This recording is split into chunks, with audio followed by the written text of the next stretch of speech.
Bienvenue dans cette série que j'inaugure. Bienvenue dans cette série en immersion. Je fais beaucoup parler mes invités thérapeutes de leur parcours, de ce qui les a aidés sur leur chemin.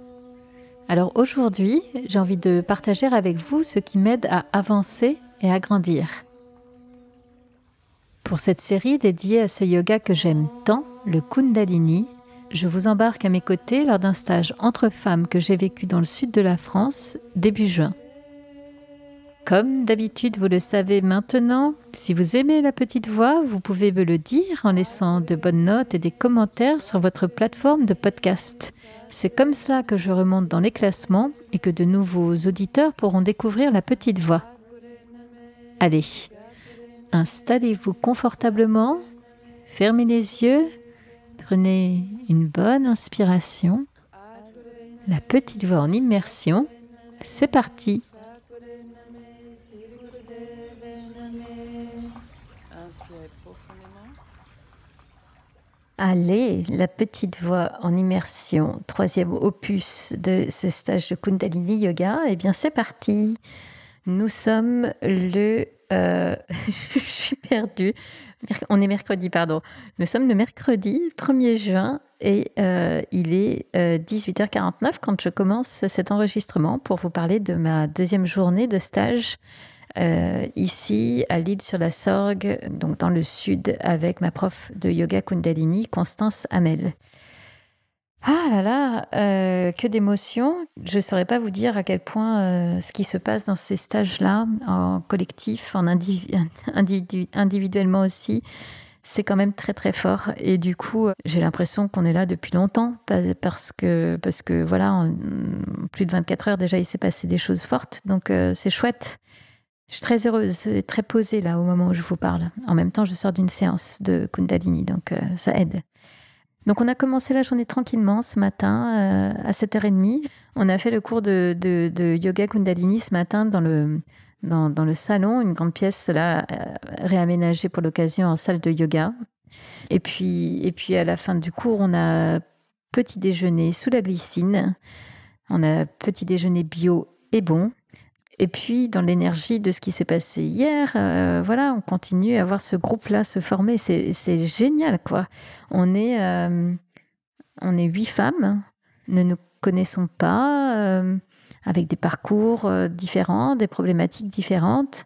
Et pourtant, déjà, dès hier, on a commencé à nouer quelque chose entre nous. Et les moments où on se rassemble comme ça autour de la table nous permettent de continuer à faire connaissance, de papoter, de rire aussi. Voilà, d'évoquer aussi des choses qui nous blessent, des questions que l'on se pose. Ouais, moi je suis très touchée par les unes les autres et on se sent dans un cadre très en confiance. Je pense que c'est notamment grâce à Constance qui crée le cadre qui est rassurant. Puis on est dans ce lieu hors du temps magnifique et donc on se sent autorisé à se parler. La couleur jaune citrine, c'est l'empathie. Les personnes qui reçoivent ce rayon ont des cœurs qui se comprennent. Rayon de l'amour et de l'enseignement cosmique. Solidarité, générosité, philanthropie, loyauté, intuition. Voilà, donc les gens connus qui ont eu ça, il y a Guru Angad, il y a Luni et Kutumi. Des gens connus. Des gens très connus. Alors, je sais pas, Patrick Bruel, tu vois. C'est pas Dieu là-dessus, il n'y a pas de souci. Les gourous, en fait, on les apprend. L'image qui me vient, pas très à droite, mais c'est ça, c'est un peu comme quand on rencontre des gens dans un blablacar. On n'a pas d'enjeu avec ces gens-là. Il n'y a pas d'enjeu relationnel. On va être ensemble pendant quelques heures ou là, en ce moment, quelques jours.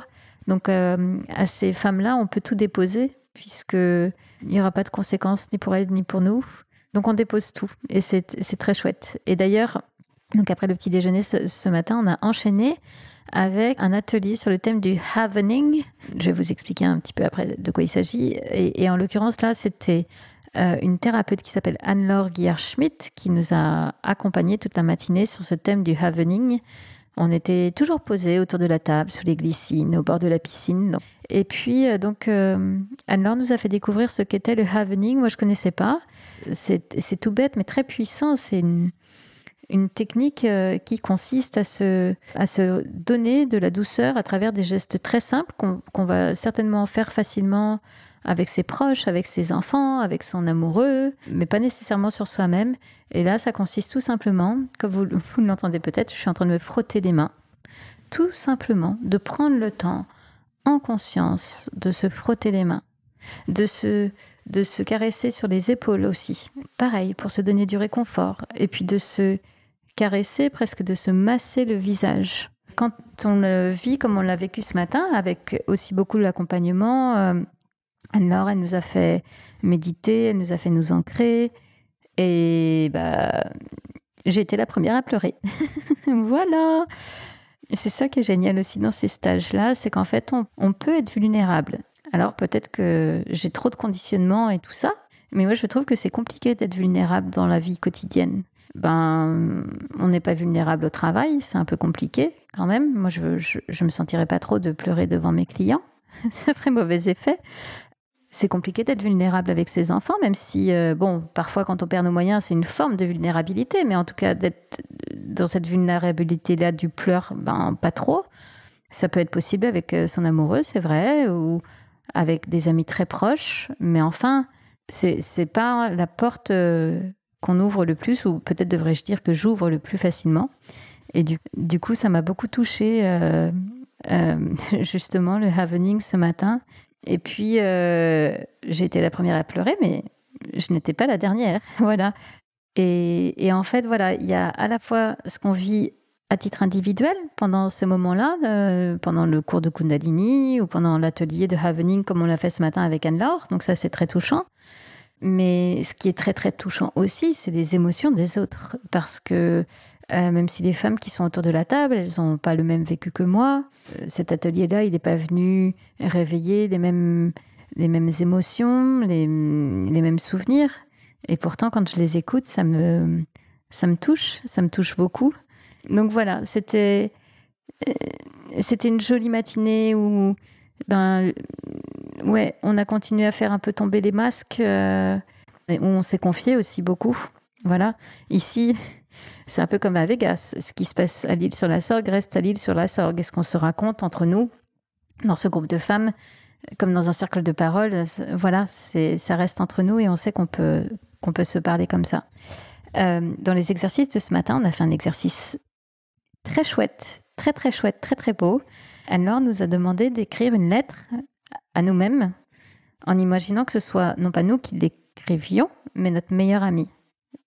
Certaines au départ participantes ont dit je sais pas trop quoi dire, etc. Et puis finalement, toutes, on a trouvé bien sûr les mots, on a trouvé l'inspiration. Donc c'était un bel exercice et ça, pas besoin de faire un stage de Kundalini ou un atelier de Havening pour le faire, c'est accessible à tous. Donc voilà, et puis la suite de l'après-midi, c'était pas mal, hein.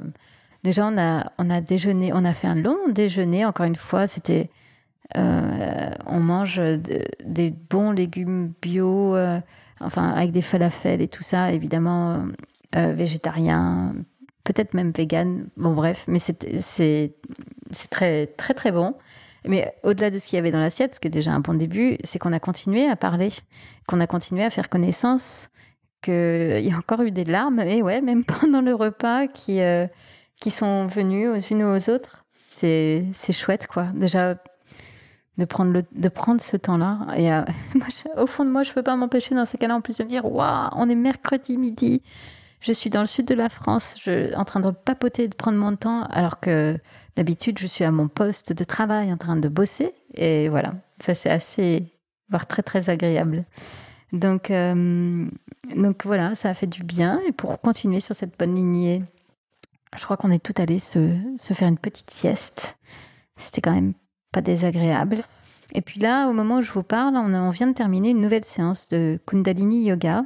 C'était une séance un peu physique, une séance au cours de laquelle on a dansé. Et au cours de la séance, moi, j'ai beaucoup vu ma petite fille intérieure. Alors, parce que aussi, c'est un travail que je fais en thérapie sur cette petite fille intérieure. Donc, elle m'est familière, j'ai envie de dire. Et là, elle a dansé avec moi. Elle était joyeuse, pétillante, espiègle. Donc c'était une très belle séance de yoga.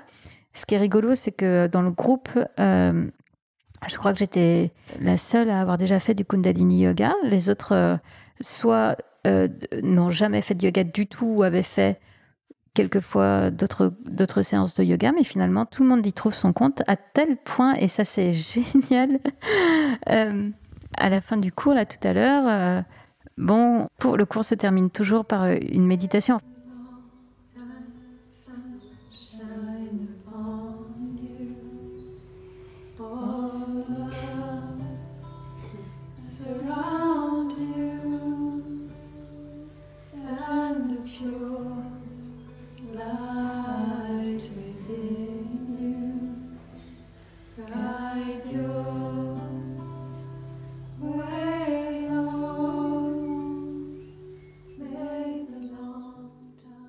Et donc là, on sort toutes plus ou moins de notre petite bulle où on était super bien là. Et puis, je vois Constance porter un regard inquiet vers l'une des participantes qui était derrière moi, que je ne voyais pas, et qui lui demande « Mais ça va? On peut faire quelque chose pour toi ?» Et en fait, on se retourne et elle était en larmes. Elle était le visage inondé de larmes. Et puis, elle nous regarde, elle dit « Mais je pleure de joie, je suis trop, trop heureuse. » C'est hyper touchant. Et en fait, elle nous explique qu'elle est en train de réaliser que sa vie prend un très joli tournant, que c'est l'aboutissement de plusieurs années de réflexion, de travail et tout ça. Et en fait, elle dit le fait de venir ici et de prendre le temps de me poser, alors que, a priori, elle est plutôt quelqu'un de très speed, et ben en fait, ça ouvre un espace de joie où elle peut apprécier ça. Donc, vous savez quoi? Je vais vous laisser là-dessus pour aujourd'hui parce que je trouve ça déjà tellement beau. Je vous remercie pour votre écoute. Merci de me laisser vous embarquer dans ces choses qui paraissent complètement dingues qu'on vit en stage. Je comprends absolument qu'à l'écoute de tout ça, vous puissiez vous dire « Elle a complètement pété un câble ». Et je vous assure que non, pas du tout. Au contraire. Mais je comprends absolument que ce soit une expérience qu'il faille vivre vous-même pour comprendre l'état dans lequel ça peut nous emmener, la connexion qui peut se créer si vite avec les autres participants, le fait de pleurer autant et si rapidement. Voilà, donc je vous laisse. Je vais rejoindre mes copines de stage pour le dîner et je vous dis à demain et je vous embrasse. Si cette série sur le Kundalini Yoga vous plaît, si vous voulez en faire une petite expérience avec Constance Hamel, alors vous serez sûrement intéressé par l'atelier que j'organise avec elle le mercredi 24 août à 20h30 sur Zoom. Au menu, Constance nous proposera une belle méditation de Kundalini et un exercice pour se projeter dans notre vie de rêve.